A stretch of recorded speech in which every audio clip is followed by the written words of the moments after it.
Well, hello everyone, and thank you for joining me today. I'm grateful that you decided to click play on this video.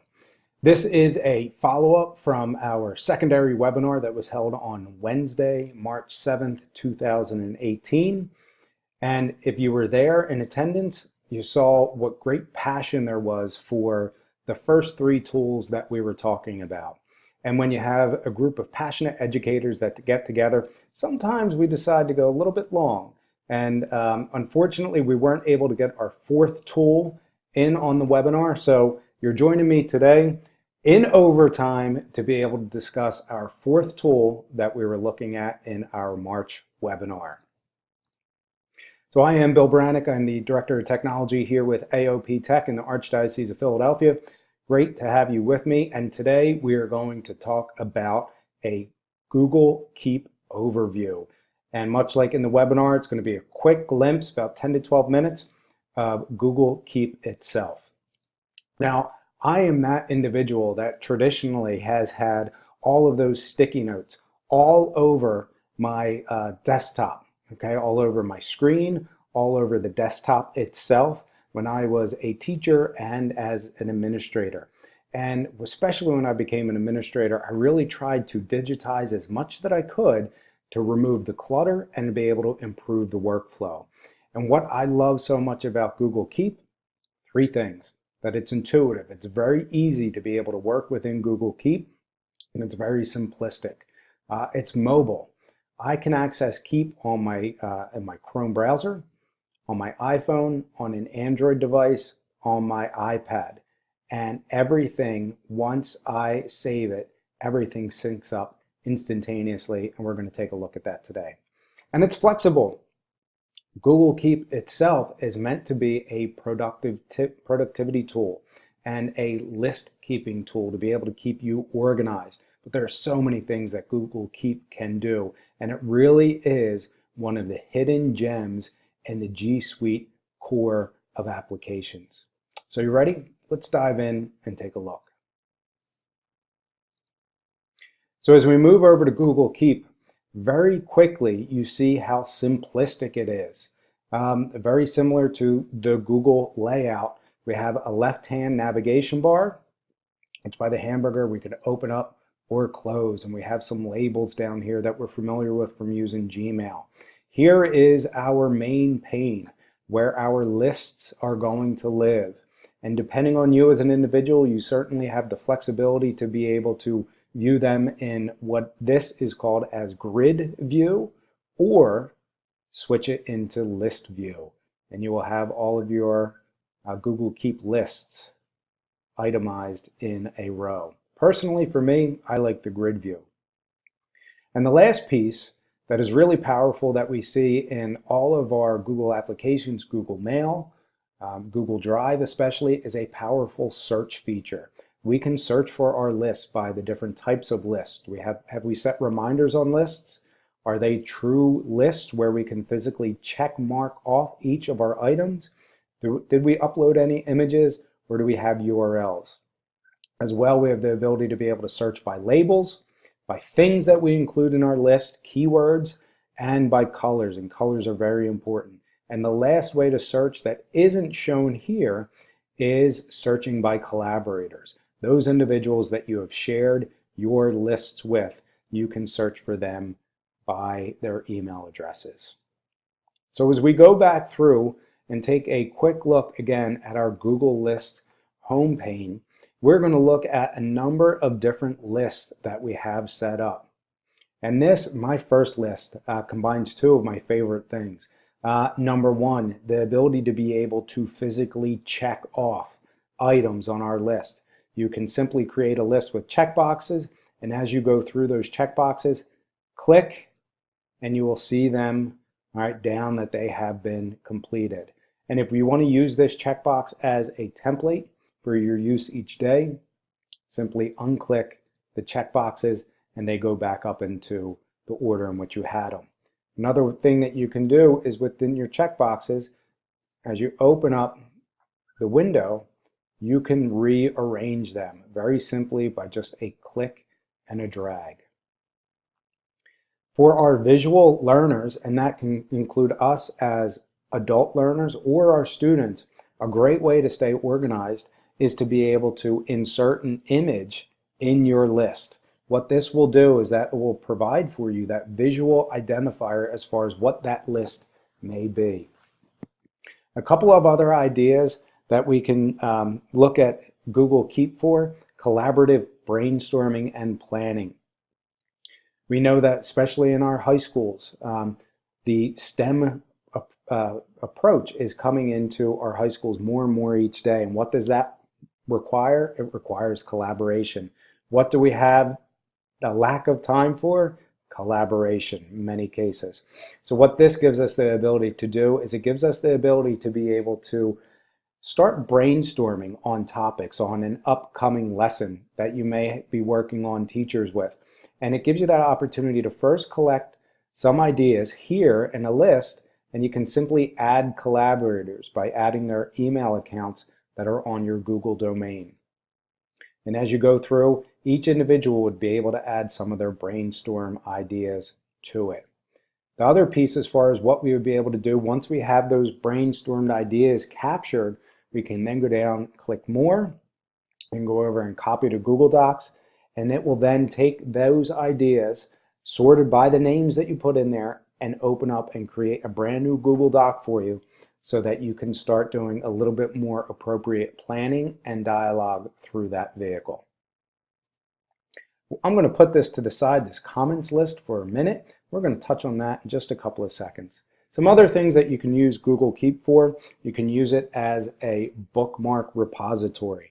Now, if you notice up here in my Chrome browser, I do have the Google Keep extension installed. What this will do is if you go out to a website in Chrome, you will click this and it will save that link in an individual note for every time that you select Google Keep as the Chrome extension. However, here is another example of what you can do is that if you go out to a website and you keep Google Keep open in a tab, you have the ability to copy and paste the URL into a note, and you can organize it however you want, by what titles. And what you'll see is a really nice option down here that will show a visual representation of the name of that site, the website address, and also a quick screenshot of what that site is about. And lastly, over here, you have a link that will take you directly out to that website if you just click it.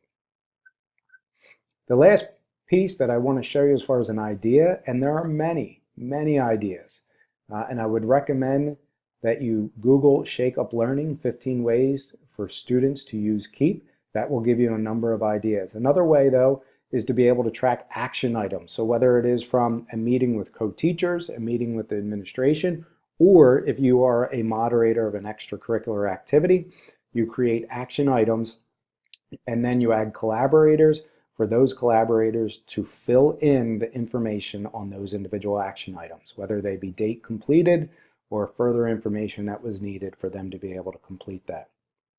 And lastly, overall, as we back out a little bit, let's just look at the coloring. One important piece of Google Keep is the coloring that you have the opportunity for so that you can keep that visual representation.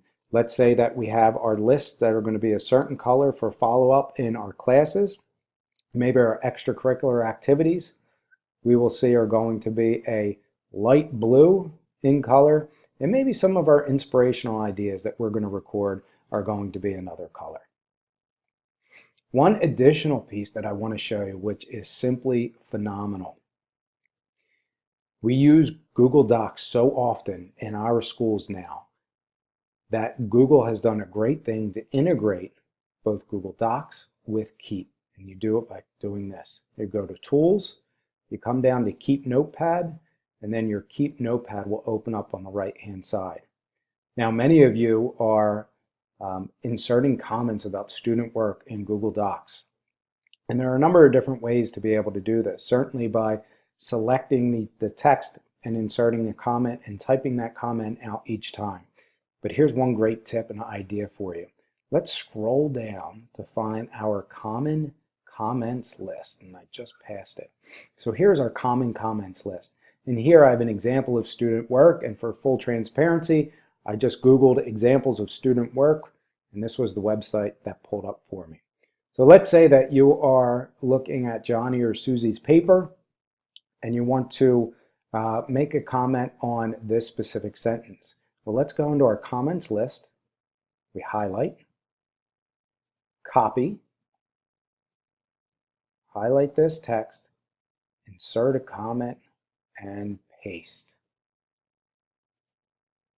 Now, that student will see that comment that's pasted in, but it only took us a couple of clicks to be able to put that in there. As you can imagine, as we go through student work and we want to be able to add in comments, for us as educators, we often are writing the same thing over and over again to be able to prompt students to follow up in a certain way or to be able to fix certain items. This is a wonderful opportunity to be able to take our comments and quickly add them into a Google Doc. We're not thinking about what we have to say, we're providing consistency and feedback for the students, and we're not typing each one out individually. Now the next piece that I'm going to touch on quickly are how to take those action items from your Google Doc and create a note. So let's go over here. We're going to create a new note in our Keep side pane. I am simply going to copy the title, and then I will copy all of these. So these are my action items for my student extracurricular activity. I'm going to copy those, bring them in here, paste. Now you see it only put it into the first checkbox. But now I'm going to go and click here. That creates another checkbox for Mike, and our last one is for Lisa. We click done. Now it resides here, but also if we look, now our student meeting action items also reside in Keep. And now what you can do over here, go back and add collaborators, add those students, okay, to this note. All right, and it will share the note with them. They have the opportunity then to go in and fill in information. And while we're back in Keep, the last piece that I want to show you is pinning a note. So pinning a note will keep that note priority set aside for all of your other notes. And if you look here, I pinned the note is then on top, and all of the other notes are listed down here. Now I can pin, and very easily I can unpin, and it automatically reorganizes itself up to the top. I can choose a different note to pin, or scroll down and select a couple notes that I want to pin, and they will be brought up to the top.